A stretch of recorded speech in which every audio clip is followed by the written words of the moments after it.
Uh, can we start now, Shudipta? Yes. Okay, so yeah. So I am welcome all of you. Happy New Year and Merry Christmas. Today's our speaker is Dr. Ashish Biswas. Dr. Biswas graduating with English honors from Ramakrishna Mission Vidya Mandir, Belur Math, and he also after that he obtained his bachelor in library and information science degree, and then masters in library and information science. After that, he did MPhil and PhD from University of Calcutta. He started his professional career as librarian at Guru Nanak Institute of Dental Science and Research, Kolkata, and now at present he is our librarian in our college for last 14 years.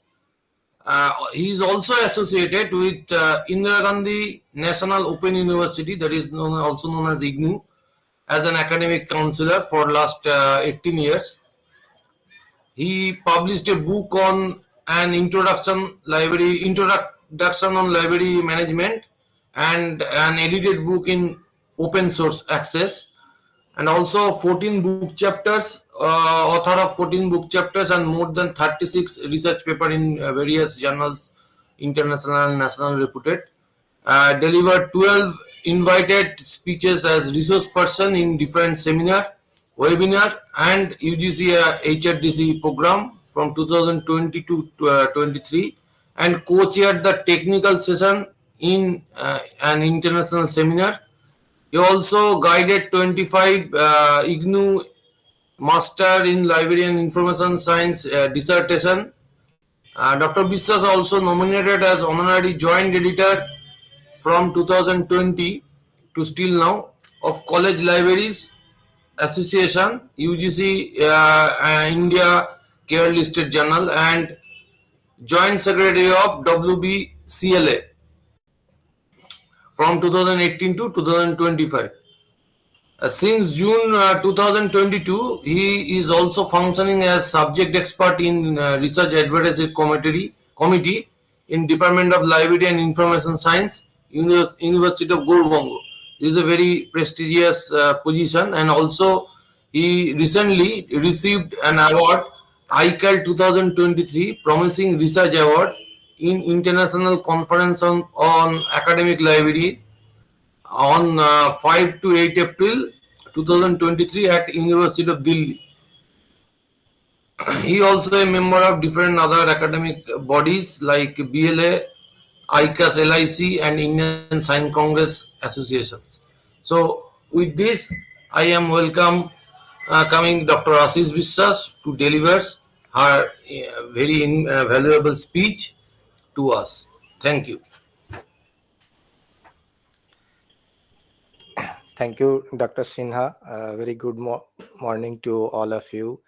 Our respected principal, madam, is also present here. So I sincerely obey or provide my gratitude to her, along with the IQAC coordinator, Dr. Shomallo Karmukar, and joint coordinator, Dr. Sudip Kumar Sinha, members of the Student Celebration Weeks, Sinjini madam, other faculty members, and our dear students. Today, my college has given me this wonderful opportunity to share some of my viewpoints with you all regarding the usage of e-resources and how we can, basically from the students' point of view, we can utilize all those resources for our course curriculum base and how it can be utilized for our academic purposes. So it will help you also in after your graduation to properly equip with your career perspectives. So as the topic has been given, I'm sharing my screen.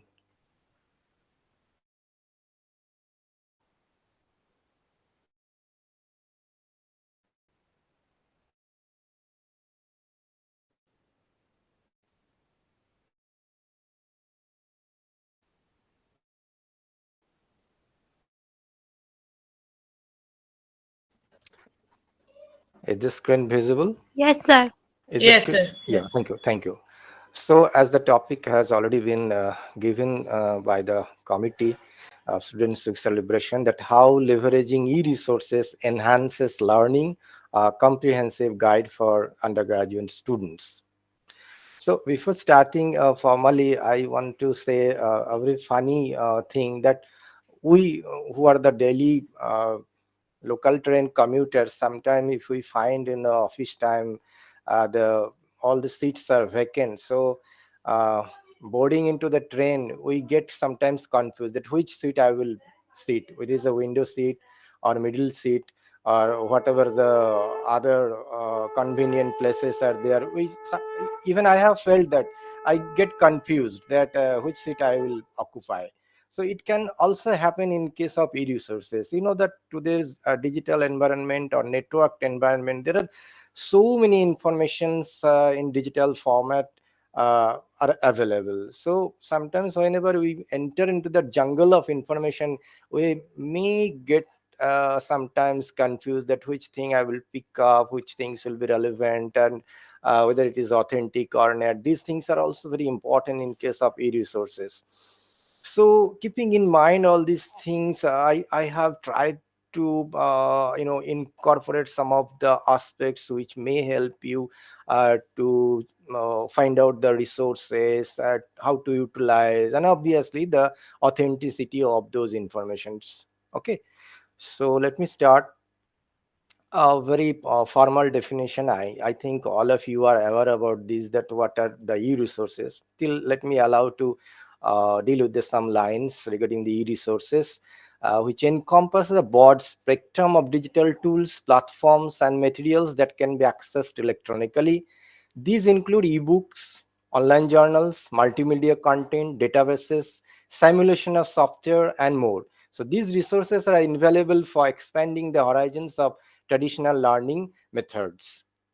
Now, the accessibility, this is the most vital part. One of the primary advantages of leveraging e-resources is the unparalleled accessibility they provide. That is the accessibility, most of the cases free, basically, which are the open source e-resources. So unlike traditional libraries with limited hours, e-resources are available 24 into 7, so allowing students to access information at their convenience. So this accessibility is particularly beneficial for students with diverse schedules and commitments. So you can take advantage of the resources in your own time because these are available 24 into 7. Basically, physical libraries have some opening hours and closing hours, but that type of barriers or hindrances are not here.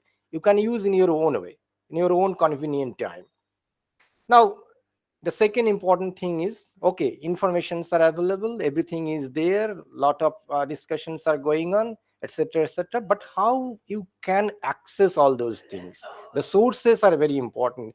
To know about that, know how about the sources. So resources offer a treasure trove of diverse, from interactive simulations to video lectures. Students can engage with content in various formats catering to different learning styles. This diversity fosters a richer and more immersive learning experience, accommodating the needs and preferences of a diverse student body.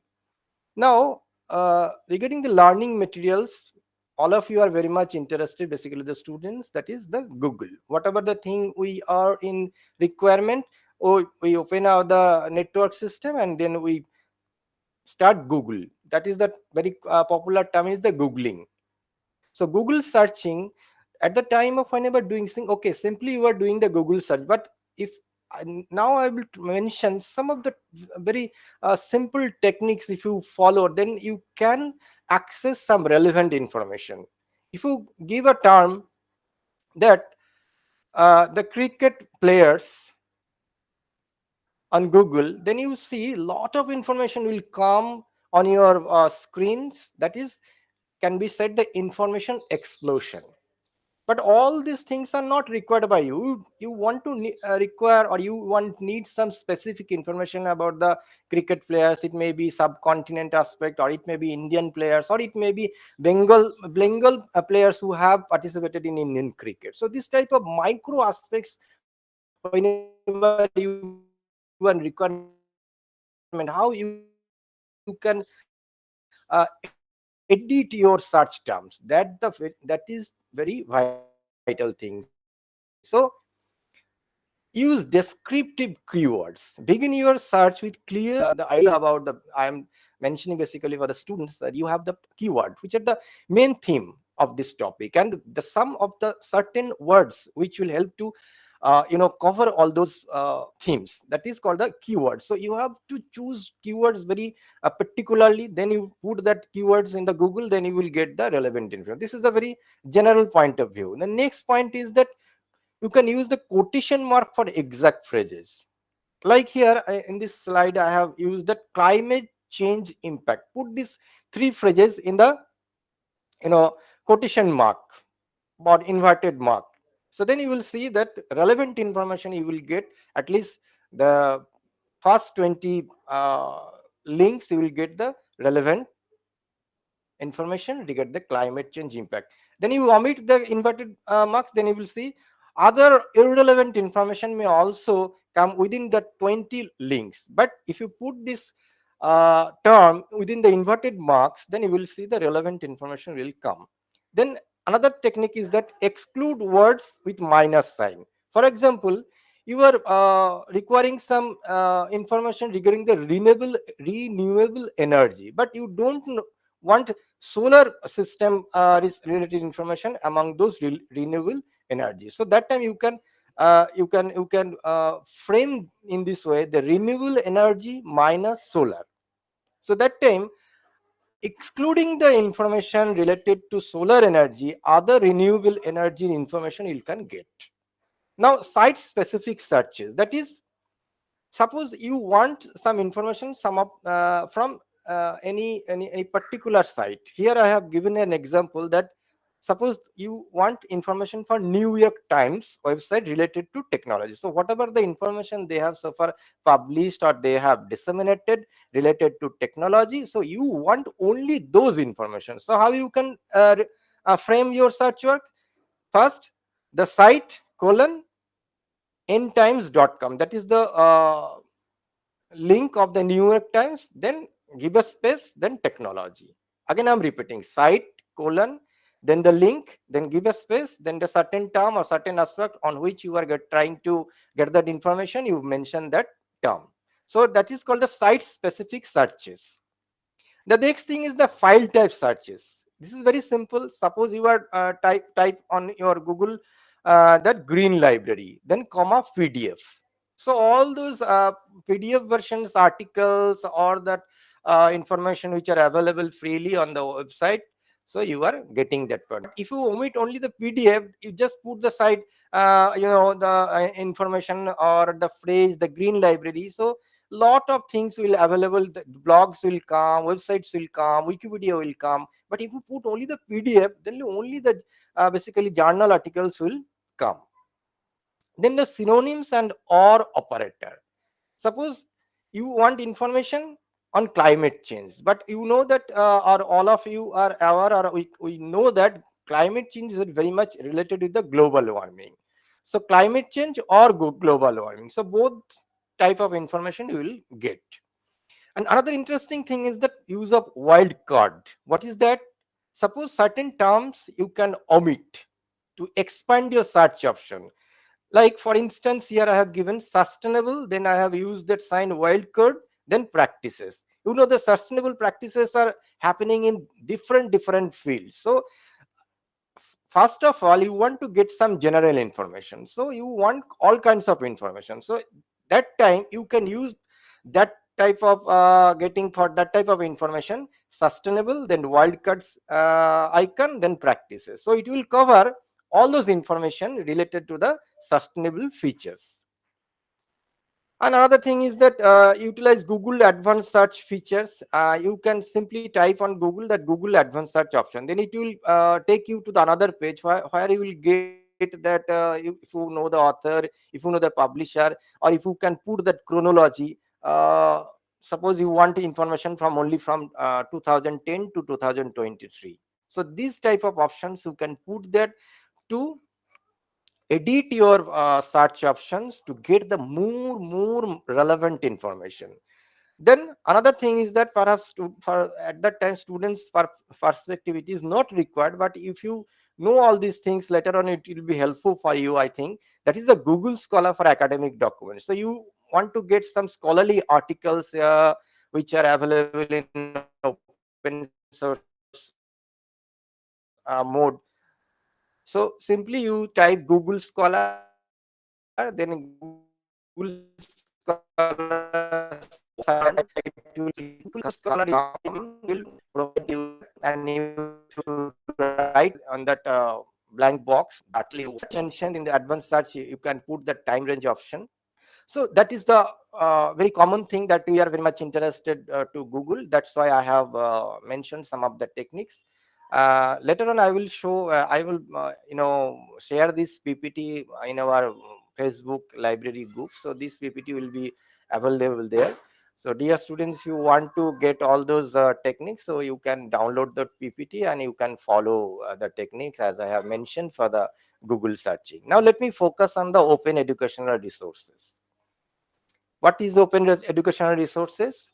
For the dear students, you that is the resources which are helping you in your course curriculum study or academic study, which are openly available on the website, and most of the cases it is copyright free, though there is a concept is very much associated with these open education resources, that is the Creative Commons license. Those who are creating that open educational resources, they have to follow certain norms and techniques which is under the Creative Commons license. But from the end user, that means whenever we are using all those things, we don't have to worry about that copyright issues. So very recently, I have with the permission of my respected principal, madam, I have incorporated all those website. You can get all those links on the library pages.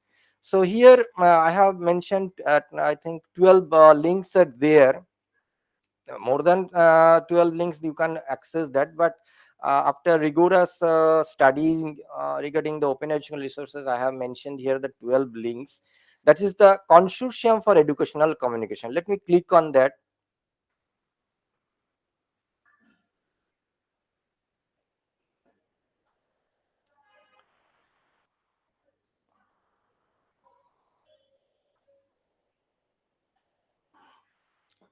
Is that site visible on your screen? Consortium for Educational Communication. Hello.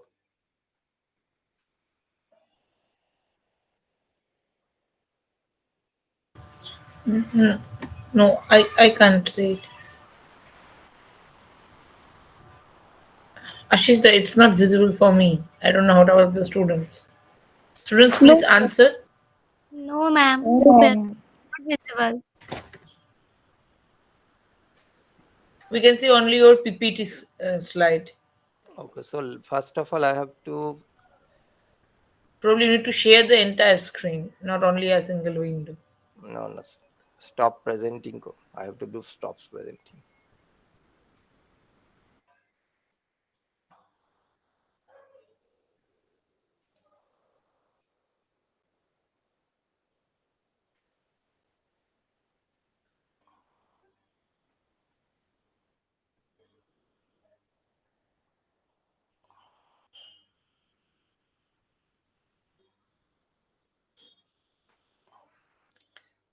Uh, is it now visible? This Yes. yes, sir. Consortium for Educational Communication. Yes, sir.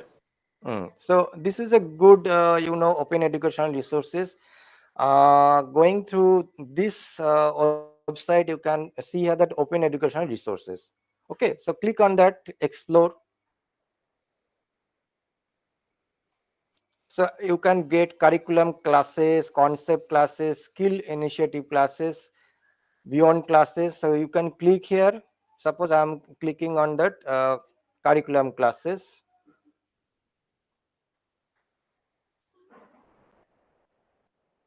Now, see the science, technology, management, vocational, social sciences.